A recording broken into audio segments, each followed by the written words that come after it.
El passat agost es va implantar per primera vegada al món una biomembrana antitumoral en un pacient a l'Hospital de la Santa Creu.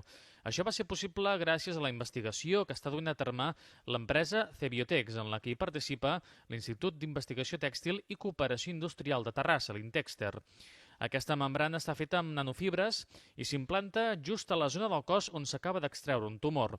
La membrana allibera un fàrmac quimioteràpic amb l'objectiu de millorar el pronòstic del pacient i disminuir els efectes secundaris. Primer, que és molt eficaç, ja que allibera una quantitat molt gran del fàrmac, però de manera molt concentrada on realment la necessitem, però clar, això vol dir que el fàrmac no arriba en tanta quantitat a la sang com si t'ho haguessin injectat en una quimioteràpia habitual.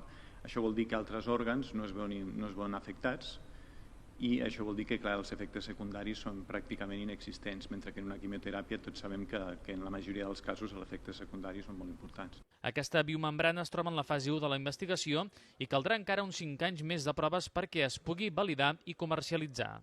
Això vol dir que ja hem arribat a fase clínica, que és un avenç molt important. Molta recerca acadèmica no arriba mai a fase clínica, és a dir, a provar en humans, però també vol dir que necessitem encara provar en pacients per estar segurs de la seva seguretat i de la seva eficàcia. Tot i que de moment, amb el pacient que portem, els resultats són molt prometedors.